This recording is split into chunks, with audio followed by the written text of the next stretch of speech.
I didn't even get to say hello before my younger sister, Kelsey, put a trembling hand over her stomach and whispered, "I'm pregnant," like it was a confession and a threat wrapped together.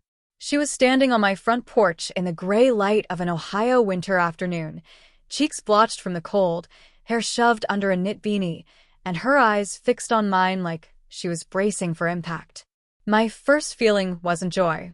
It was something sharp and sick, because Kelsey had spent the better part of a decade telling anyone who would listen that her body had betrayed her, that doctors had basically confirmed she'd never carry a baby, that every pregnant woman she saw in a grocery store felt like a personal insult from the universe.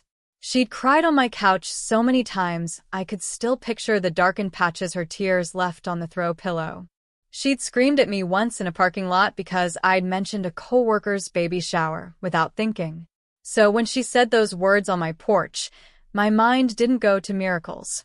It went to the only thing that made sense in the way nightmares make sense. She had done something to make this happen, and whatever it was going to blow up my life. I opened my mouth, and all that came out was, "How?" Kelsey swallowed hard, and her gaze flicked past my shoulder toward the hallway where my husband, Matt, was inside helping our son with homework. "I need to talk to you alone," she said, voice tight. Then she added, softer, like she wanted it to sound humane, "It's his." The words hit like a slap that didn't sting until a second later. My ears rang, and my body did that surreal thing where it feels too heavy and too light at the same time. I stared at her, waiting for her to laugh, to say she meant his as in his family's donor, or his friend's cousin, or any explanation that wouldn't split my world open. But Kelsey's eyes filled, and she shook her head like she already knew how useless denial would be. "I'm sorry," she whispered, and that apology made my stomach turn because it sounded practiced, like she'd rehearsed it on the drive over. Behind me, I heard Matt's laugh, an ordinary sound from my ordinary life, and it made the betrayal feel even more obscene. Kelsey took a step forward like she expected me to let her in, like she expected to be sheltered from the storm she'd dragged to my door. "Please," she said, "before you hear it from someone else." That's when I knew there was more. There's always more. I didn't invite her inside. I stepped onto the porch, pulled the door closed until it clicked, and the quiet between us was so thick I could hear the faint hum of the street lamp. "Say it," I told her, surprised by how calm my voice sounded, like my mouth didn't belong to the rest of me. Kelsey looked down at her hands and said, "It happened when you were in Chicago. And it's not just that. Mom knows."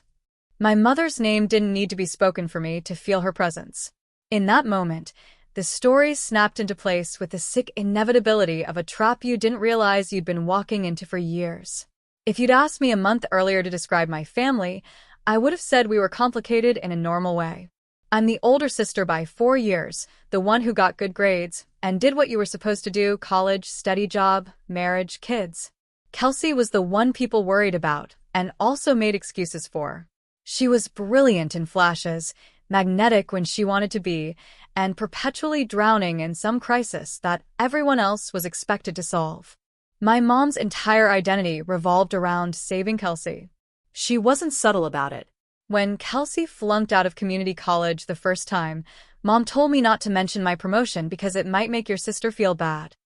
When Kelsey racked up credit card debt, Mom asked me to loan her money, then called me selfish when I said no.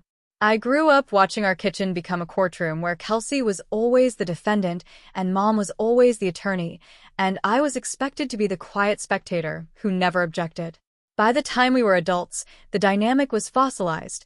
Kelsey could rage, lie, charm, cry, and Mom would translate it into something sympathetic. She's sensitive. She's under so much stress. She's grieving what she doesn't have. And when the infertility entered the picture, it became the ultimate shield. Kelsey married a guy named Aaron who was steady and kind in a way that made me relax around him. For a while, I thought marriage would ground her. Then they started trying for a baby, and the trying became their whole lives. I watched my sister disappear into hormone shots and doctor appointments, watched her lose and gain hope in exhausting cycles. The first miscarriage shattered her. The second one broke something I don't think ever fully healed. She started showing up unannounced, taking up space like oxygen was scarce. She'd sit at my table and stare at my kids, my daughter's missing front tooth, my son's dirty sneakers, like they were evidence in a case against her. I tried so hard to be careful. I learned to hide baby photos before she came over. I stopped talking about school events. I became fluent in the language of walking on eggshells. And still, there were days she would lash out like my existence was cruelty. "Must be nice," she'd say, voice dripping, when I complained about being tired. Once, when my daughter was a toddler and threw a tantrum in the grocery store, Kelsey hissed, "At least you get to have problems like that." I told myself it was grief talking. I told myself people don't act like themselves under that kind of pain. My mom told me, "Just let it go. You don't know what it's like." That phrase, "you don't know what it's like," became the permission slip for everything Kelsey did. When she snapped, I was supposed to forgive. When she withdrew, I was supposed to chase. When she asked for something unreasonable, I was supposed to consider it because saying no might trigger her. The thing I didn't see, or didn't want to see, was how the infertility didn't create Kelsey's entitlement. It just gave it a banner to march under. And because I'm her sister, because I loved her, because I didn't want to be one more person who failed her, I kept offering pieces of my life as proof that I was on her side. The worst part is, I can trace exactly how she got close enough to steal everything. It started with me trying to be kind. Matt and I have been married 12 years. We're not some perfect Instagram couple, but we had a stable, steady love that felt like home. He's a contractor, the kind of guy who can fix anything, who remembers neighbors' names, who used to bring me coffee without being asked. When Kelsey's second miscarriage happened, she spiraled hard. Aaron called me late one night and said he was scared to leave her alone. I drove over, sat on their bathroom floor while she cried and shook, and I held her because she was my sister. After that, she started calling me constantly. If I didn't pick up, she'd call again. And if I still didn't answer, she'd call Mom, and Mom would text me things like, "Your sister's hurting. Do you even care?" I started answering just to keep the peace. Kelsey began inserting herself into my home more. She'd show up with extra groceries. She'd offer to help with the kids. She'd linger after dinner, asking Matt questions about his work, laughing too loudly at his jokes. I noticed it, but I told myself I was paranoid. Kelsey had always been flirtatious in a general way. She liked attention, liked feeling wanted, and Matt was friendly with everyone. My mom even praised it like it was evidence of healing. "See," Mom said once, clasping her hands. "She's finally around kids without falling apart. This is good for her." And, because I wanted that to be true, I let myself believe it. When Aaron started traveling more for his job, Kelsey's visits increased. She'd claim she couldn't stand being alone in their house. She'd tell me Aaron was emotionally distant. She'd hint that she didn't know if her marriage would survive infertility. Every time she said that, my mother's fear flared, and suddenly Kelsey's needs were treated like emergencies. I started noticing little manipulations, tiny tests. Kelsey would ask me to watch her dog, then show up hours early and act offended if I wasn't ready. She'd forget her wallet and let Matt pay, then joke, "Careful, I might get used to you taking care of me." She'd text me photos of baby clothes just browsing, then get quiet and sullen if I didn't respond with the exact right level of empathy. And there was something else. She was obsessed with my pregnancies, with my births, with my body's ability to do what hers wouldn't. She asked invasive questions I would have never asked her. She'd say things like, "Your hips were made for this," or "It must be so easy for you." Once, she asked if I'd ever consider being a surrogate. The question wasn't out of nowhere. People suggest all kinds of things when they're desperate, but the way she asked felt less like hope and more like ownership. I told her no gently, explaining we were done having kids, that pregnancy was hard on me, that I couldn't. She went silent, then laughed as if she hadn't cared, then didn't speak to me for 2 weeks. My mom called me during that silence and said, "You could at least think about it. She's your sister." I remember standing in my kitchen, looking at my kids' artwork on the fridge, and feeling like the ground was shifting under my feet. I had this dawning realization that in my mother's world, my body wasn't mine if Kelsey needed it. That was the first time I felt fear mixed into the love, the first time I wondered what else Kelsey believed she was entitled to. Then last fall, I had to travel to Chicago for a 3-day work training. It was a rare thing.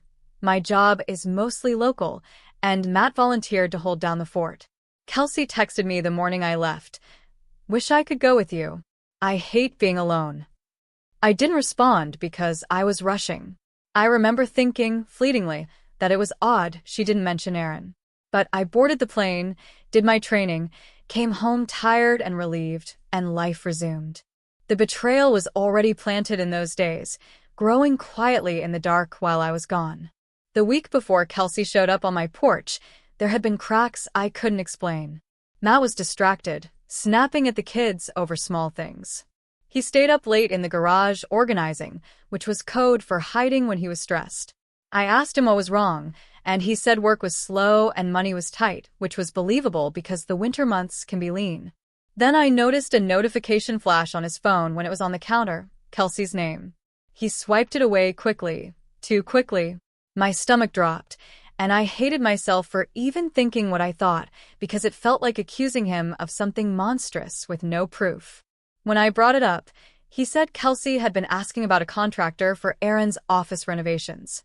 That explanation might have satisfied me if the lie didn't sit wrong in my mouth. Aaron had never mentioned renovations. I called Aaron casually the next day, trying to sound normal, and asked how things were. There was a pause. He said, "Fine," but his voice sounded like someone trying not to crack. I asked if he was still traveling so much. Another pause. "Not really," he said. He didn't offer more, and I didn't push because I didn't yet have the courage to grab the thread and pull. Then my mother started acting strange too, suddenly overly attentive, dropping off casseroles, texting me heart emojis, telling me she loved me no matter what. That phrase made the hair on my arms rise. No matter what usually meant she knew something I didn't. The morning Kelsey arrived, I had already had a fight with Matt about money. He'd moved money from our savings without telling me, $2,000, claimed it was for a work deposit, but he couldn't show me paperwork. I remember the way he couldn't meet my eyes. I remember thinking, irrationally, that maybe he had a gambling problem or something because the alternative was worse. When Kelsey stood there pregnant and said it was his, all of those weird moments slammed together like magnets. My first reaction wasn't screaming. It was the desperate need to understand the shape of the lie. "What are you saying?" I asked her on the porch. "You slept with my husband?" She nodded once, fast, like she wanted to get it over with. Then she said, "It wasn't like that." Of course she said that. They always say that. She launched into a story that made my skin crawl. She'd been so lonely. She'd come over when I was in Chicago because she couldn't stop crying. Matt had comforted her. One thing led to another. It sounded like every cliché, and that was part of what made it horrifying. How easily she stepped into the role of the victim even now. "And Mom knows?" I asked. Kelsey nodded again. "She told me to tell you," Kelsey said, and even in my shock, that detail felt like a knife twist. My mother hadn't told Kelsey to confess out of morality. She told her to confess because something was about to come out, and they wanted to control the narrative. "Does Aaron know?" I asked. Kelsey's eyes darted away.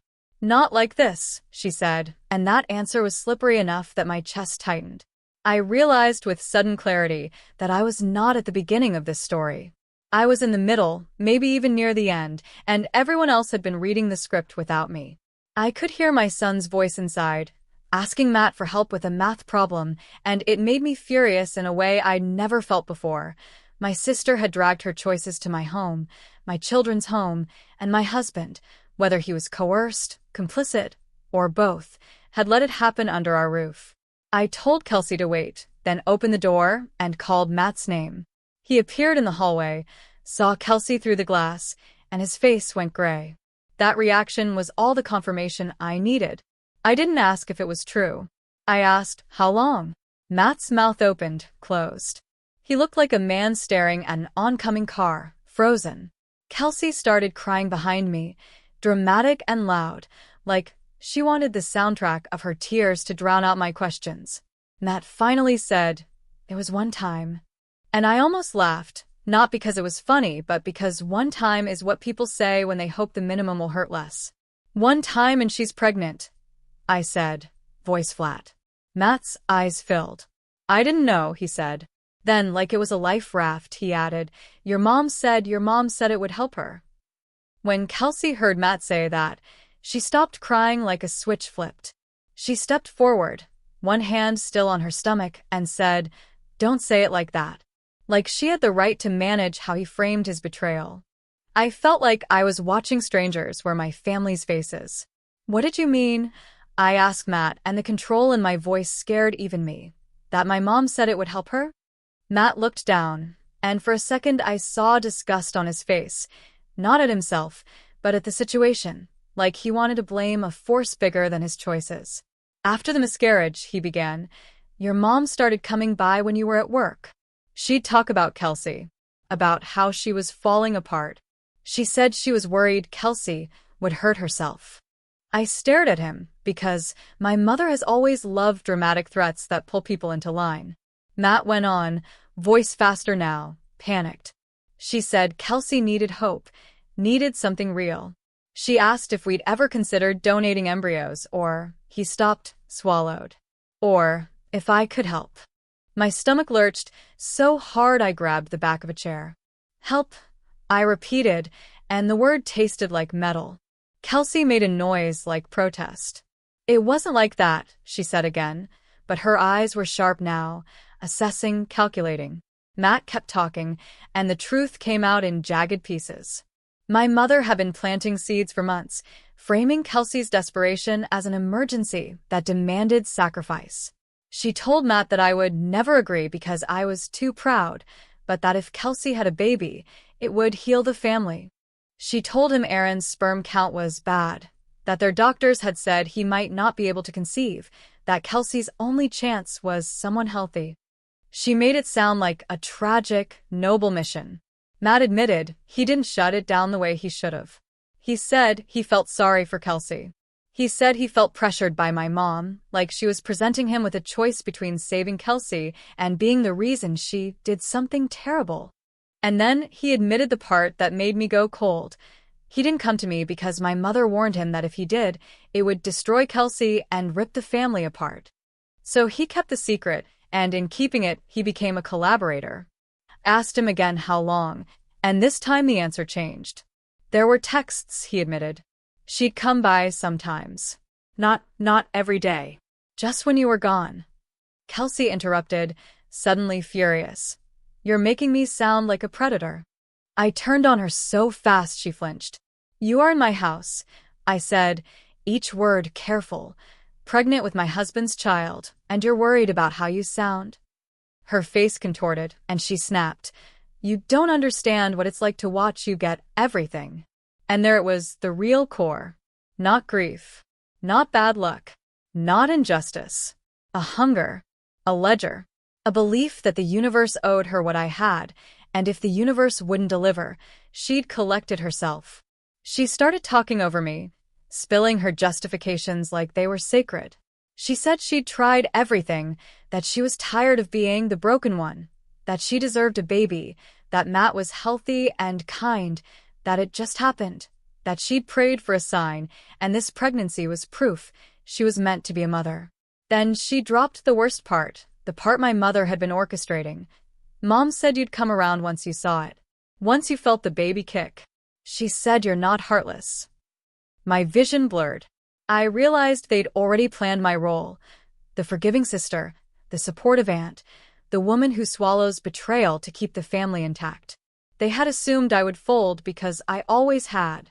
And then my phone buzzed, like the universe wanted to twist the knife further. It was a text from my mother. Call me when you can. We need to talk about Kelsey. Please be calm.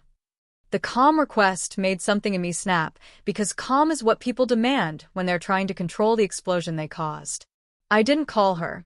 I opened the door, pointed at the driveway, and told Kelsey, leave. She stared like she couldn't compute it. Where am I supposed to go? She asked, voice smaller now, suddenly fragile again. I looked at Matt, and for the first time I saw him not as my partner, but as a man who had chosen everyone else's comfort over my dignity. "You," I said to him, "can go with her.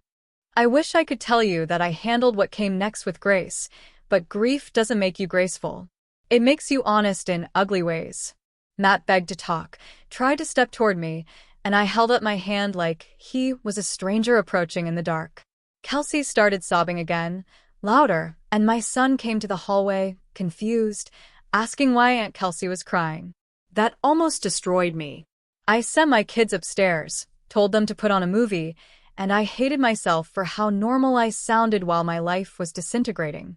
Then I called my best friend, Tasha, and asked her to come over immediately.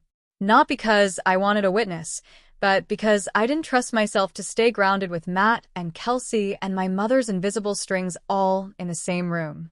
Matt kept saying, I'm sorry, like repetition could build a bridge back to me. Kelsey kept saying, I didn't mean to hurt you. Like hurt was incidental, like my pain was an inconvenient side effect of her miracle. When Tasha arrived, she took one look at my face and didn't ask questions. She stood beside me like a wall. That's when Kelsey's tone shifted. She straightened, wiped her cheeks, and said, You can't do this. You can't just throw me out. I'm pregnant. The entitlement in that sentence was so pure, I almost admired it, in a nauseated way. Watch me, I said. Matt finally moved, but not toward me, toward the door. He looked at Tasha like he hoped she'd soften the scene, like he wanted someone to agree he wasn't a monster. Tasha didn't blink. Kelsey stepped onto the porch, and before she left, she turned and delivered the line my mother must have fed her. You're going to regret this when you cool off. Mom said you always do.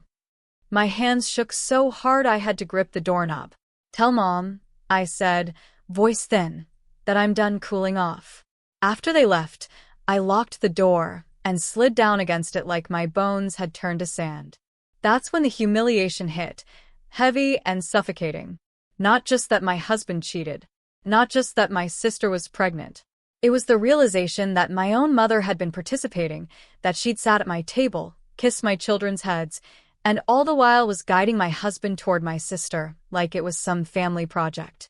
When my mother called, I answered on speaker because I wanted Tasha to hear it, wanted proof that I wasn't imagining the insanity. Mom didn't start with an apology. She started with strategy. Honey, she said, too sweet, I know you're upset, but you have to think about the bigger picture. I asked her, how long have you known? There was a pause, then a sigh like I was exhausting her. I found out after Chicago, she admitted. But don't get dramatic. Nothing happened before that. I laughed once, sharp. So you knew for months. Mom's voice tightened. Your sister was desperate. Matt made a mistake. But a baby is a blessing, and we can't punish an innocent child. There it was again, the baby as shield, the baby as weapon. You told him to do it, I said, and my voice broke on the last word. My mother didn't deny it. She said, I encouraged him to be compassionate. Kelsey needed hope. You have 2 healthy children. You have no idea what it's like to feel empty. I felt something in me detach, like the last thread of loyalty finally snapped. I know what it's like, I said, to be your daughter and still not matter. My mother's tone turned icy. Don't be cruel. If you tell Aaron, you'll destroy your sister's marriage. Is that what you want? The manipulation was so familiar it almost felt comforting, like slipping into an old, terrible sweater. But I didn't put it on this time.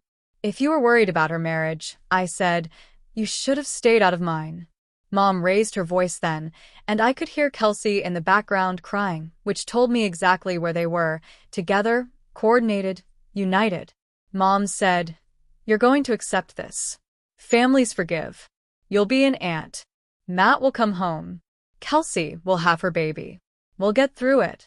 Like she was narrating the ending she wanted, confident I'd play my part.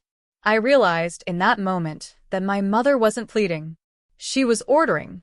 And the thing about orders is you can refuse them. No, I said simple. You don't get to script my life. My mother went quiet. Then she said, almost softly, if you do this the hard way, you'll lose us. I thought about my kids upstairs, about the example I'd be setting if I taught them love meant tolerating betrayal. I thought about how many years I'd spent shrinking to keep Kelsey comfortable. Then I lose you, I said, and I hung up. The emotional climax didn't come in a single dramatic confrontation like a movie.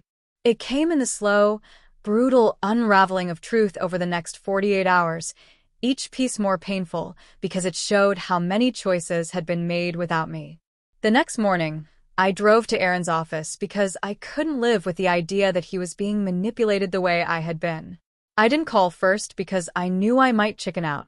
Aaron saw me through the glass, stood up fast, and his face told me he already knew something was wrong. We sat in his small conference room, the kind with cheap art on the wall and a coffee machine that never tastes right. My hands shook around a paper cup. I told him Kelsey was pregnant. His eyes closed, and he exhaled like he'd been holding his breath for months. I know, he said. She told me she was pregnant 2 weeks ago. My throat tightened. Does she know who the father is? Aaron's jaw clenched so hard I saw the muscle jump. She told me it was IVF, he said quietly. She said your mom helped her find a clinic willing to do some experimental protocol. She said it was anonymous donor sperm. My stomach dropped because that meant my mother and sister hadn't just betrayed me emotionally, they'd built a whole lie, medical sounding and polished, to keep Aaron compliant. Aaron, I said, voice shaking, it's not an anonymous donor. He stared at me, and in that stare I saw a man recalculating his entire life. Who? He asked, barely audible. I told him. I watched his face transform, shock, disbelief, then something like grief turning into rage, so quickly it scared me. Matt, he whispered, as if his mouth didn't want to form the name. I nodded. Aaron stood up, so fast his chair scraped the floor. He paced, hands on his head, and said, She promised me. She swore on her life. His voice broke. He looked at me, eyes wild. Your mother, he said. Your mother has been in my ear for months, telling me to be patient, telling me Kelsey was fragile, telling me if I questioned her I'd push her over the edge. He laughed, bitter and broken. She told me I should be grateful she finally got pregnant. I felt sick because the patterns matched exactly. Aaron stopped pacing and faced me like he needed one clear fact to hold on to. Did he admit it? He asked. Yes, I said. And my mom knew. Aaron's face hardened. Then it's over, he said, and his voice was so final it felt like a door slamming. He sat back down, head in his hands, and for a moment he looked like a man mourning a death. Then he lifted his head and said, I need proof. I need to protect myself. That's when the practical horror began. We talked about paternity tests, legal separation, finances. Aaron told me Kelsey had emptied part of their savings for medical bills, and my mind flashed back to Matt moving money from our account. The pieces aligned in the worst way. I went home and confronted Matt again, this time with a notebook and a coldness I didn't recognize in myself. I asked about the money. Matt hesitated, then admitted he'd given Kelsey cash, more than once, because she said she needed help paying for prenatal appointments and therapy. He said my mom told him Kelsey was too embarrassed to ask me. The betrayal expanded like a stain. My sister hadn't just taken my husband's body. She'd taken our money. She'd taken my mother's loyalty and used it like a crowbar to pry open my marriage. When Matt realized I'd told Aaron, he panicked. You shouldn't have, he said, and that sentence, him policing my choices, was what finally detonated everything. Don't you dare tell me what I should do, I said, and my voice rose, not shrill, but deep, furious. You hid this. You paid for it. You let my mother run your spine like a puppet. And now you want to control the fallout. Matt started crying then, real sobs, and for a second, I saw the man I'd loved. But love doesn't erase consequences. He said he'd been manipulated. I said manipulation only works if you open the door. Then my mother showed up at my house without warning, pounding on the door like she owned it. When I didn't answer, she shouted through the wood, You're being irrational. Think about the baby. My kids were upstairs hearing everything. That's when I opened the door, not to let her in, but to end it. I stepped onto the porch, looked my mother in the eye, and said, "You don't get to come here and terrorize my children because you can't accept no." She froze, stunned that I'd used that word. Then she did what she always does when she loses control. She turned vicious. "You were always jealous of your sister," she spat. "You always wanted to be the good one." The lie was so blatant, I almost smiled. "No," I said, quiet. "I just wanted to be treated like I mattered."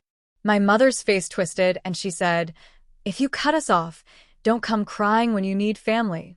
I thought about how family had been used like a leash my entire life. I thought about my daughter's small voice asking if Aunt Kelsey was mad at us.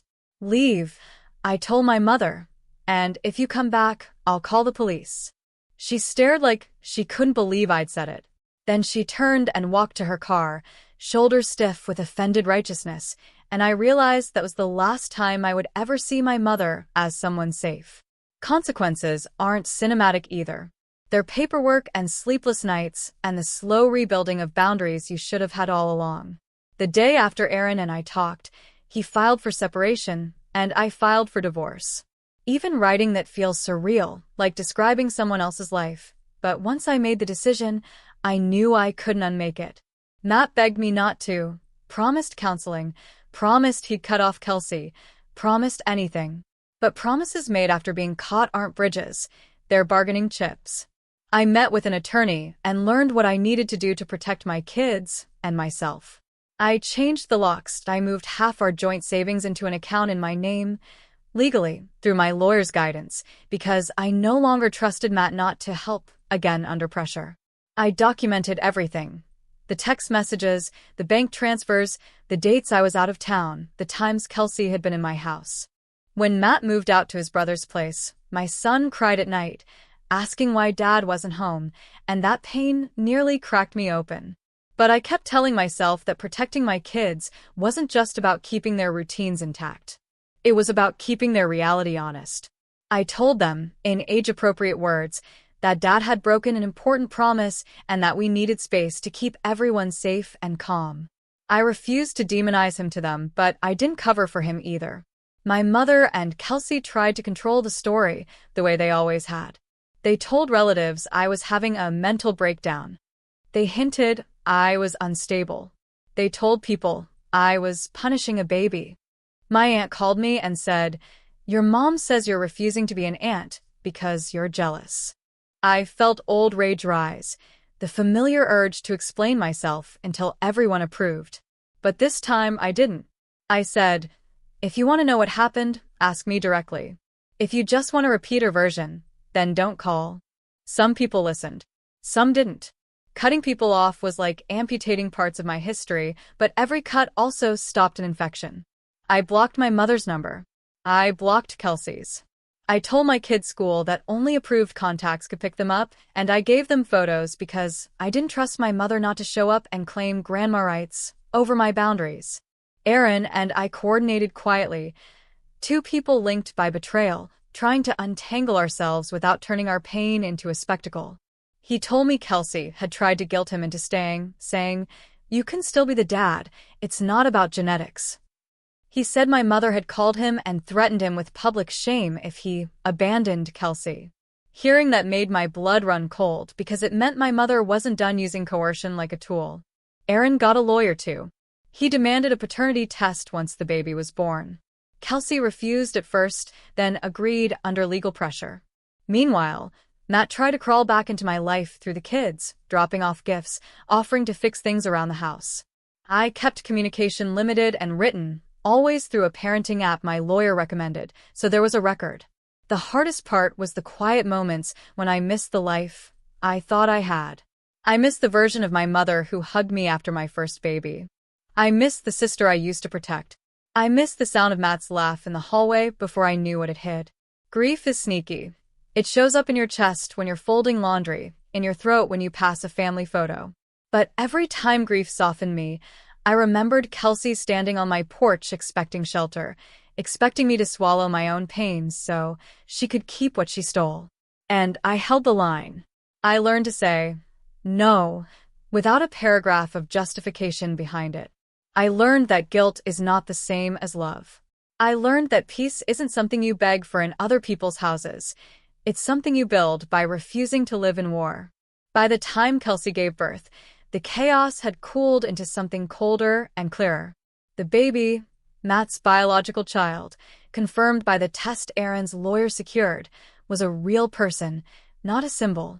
That fact mattered to me because it prevented me from turning this into a simple story of villains and victims. I didn't hate the baby. I hated what was done to create this situation, and I hated how my mother and sister tried to weaponize innocence to erase accountability. When the results came back, Aaron finalized his divorce, and the court ordered financial arrangements that reflected reality, not my mother's fantasies. Matt's divorce with me moved forward too, and because of the money he'd siphoned out and the documented transfers to Kelsey, the settlement didn't land in his favor the way he'd assumed it would. There were consequences that couldn't be cried away or reframed as compassion. My mother attempted one last grand gesture, showing up at a mediation meeting with a Bible and a speech about forgiveness. My lawyer asked her to leave. Watching my mother be treated like any other interfering third party, instead of the unquestioned authority she'd always been, was strangely healing. It reminded me that her power had only ever existed because we granted it. I didn't. In the months after everything, my house became quieter in a way that initially felt like loss. Then it began to feel like relief. My kids stopped flinching when the phone rang. They started sleeping through the night. I started sleeping too. I went to therapy and learned to name what I'd lived through: enmeshment, favoritism, coercion, manipulation disguised as family loyalty. Naming it didn't erase it, but it made it less mystical, less like a curse, and more like a pattern I could choose to stop repeating. Matt became a co-parent I interacted with carefully, like handling something fragile and sharp. He showed genuine remorse at times, but remorse didn't change the fact that he'd chosen secrecy over honesty, my mother's approval over my trust. Kelsey tried, occasionally, to breach the wall. New numbers, long emails sent through mutual relatives, messages that alternated between apology and accusation. In one she wrote, "I hope you're happy destroying everything." In another she wrote, "I never meant to take him from you. I just wanted what you had." That sentence, more than any insult, told me I'd made the right choice because it confirmed she still saw my life as something to claim, not my life as something to respect. I didn't respond. Silence became one of my strongest boundaries. I built a smaller circle, friends like Tasha, who didn't ask me to be calm for other people's comfort, co-workers who dropped off meals without gossip, neighbors who waved like normal and didn't treat my pain like entertainment. I began doing small things that were only mine: early morning walks, painting my bedroom a color I liked without asking anyone's opinion, taking my kids to the library on Saturdays just because we could. The closure didn't come from revenge. It came from the steady, almost boring work of choosing myself again and again until it stopped feeling selfish and started feeling like breathing. Sometimes I still feel sad when I think about the sister I wished Kelsey could have been, the mother I wanted to have. But sadness is different from longing. Sadness can coexist with acceptance. And acceptance, I learned, is the quiet justice of seeing people clearly and refusing to keep bleeding for them. My life didn't end on that porch. It started over. Not with fireworks, not with applause, just with the sound of a door closing, a lock clicking, and me finally believing I had the right to keep it closed.